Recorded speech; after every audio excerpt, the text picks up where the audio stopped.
Vamos falar sobre um assunto que, olha, tira o sono de muito produtor rural.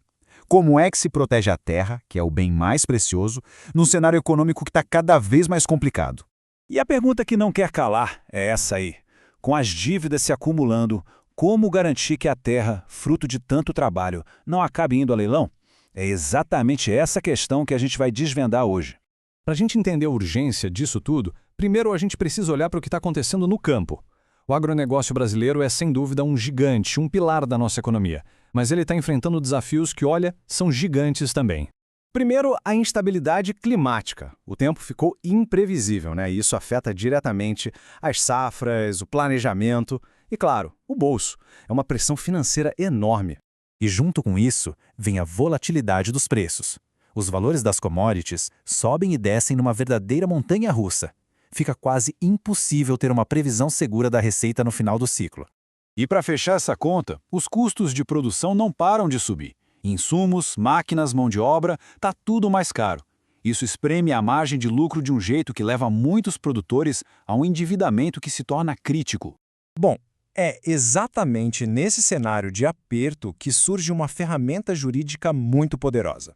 Mas é fundamental entender uma coisa: recuperação judicial não é um atestado de falência. Muito pelo contrário, ela é uma linha de vida, uma boia de salvação estratégica. Mas afinal, o que é a tal da recuperação judicial? Pensa nela como uma forma de apertar o botão de pausa para reorganizar a casa. O objetivo principal não é dar calote, mas sim criar um plano, um caminho viável para sair da crise e, o mais importante, garantir que a fazenda continue produzindo. E o mais interessante aqui são os objetivos do processo. Dá uma olhada. Ele busca um equilíbrio, claro, ele protege o produtor, mas também se preocupa em manter os empregos, em pagar os credores de uma forma organizada e, no fim das contas, em fazer a roda da economia continuar girando. É uma solução que foi pensada para ser boa para todo mundo. E agora a gente chega no ponto que talvez seja o mais importante para o produtor rural. Vamos entender como esse processo funciona como um verdadeiro escudo de proteção para o patrimônio mais valioso que existe no campo. O coração de toda essa proteção tem um nome em inglês, mas o efeito é bem brasileiro: Stay Period. É esse mecanismo que, na prática, blinda os bens do produtor. Tá. E o que isso significa na vida real? Significa que, a partir do momento em que o juiz bate o martelo e aceita o pedido de recuperação, cria-se uma pausa legal. Todas as ações de cobrança, todas as execuções contra o produtor são simplesmente congeladas. E essa pausa tem um prazo inicial de 180 dias. Pode até parecer pouco, mas na prática é um fôlego gigantesco. É um tempo de respiro, que pode inclusive ser estendido para que o produtor consiga se organizar sem aquela pressão constante das cobranças. E aqui a gente vê o poder desse escudo na prática. Tinha leilão marcado? Tá suspenso. Pedido de penhora de máquinas ou da safra? Paralisado. Contas bancárias que iam ser bloqueadas? Protegidas. É uma blindagem patrimonial completa e, o melhor, imediata. Ok, a proteção é clara, é forte. A pergunta que vem agora é: como se faz para iniciar esse processo?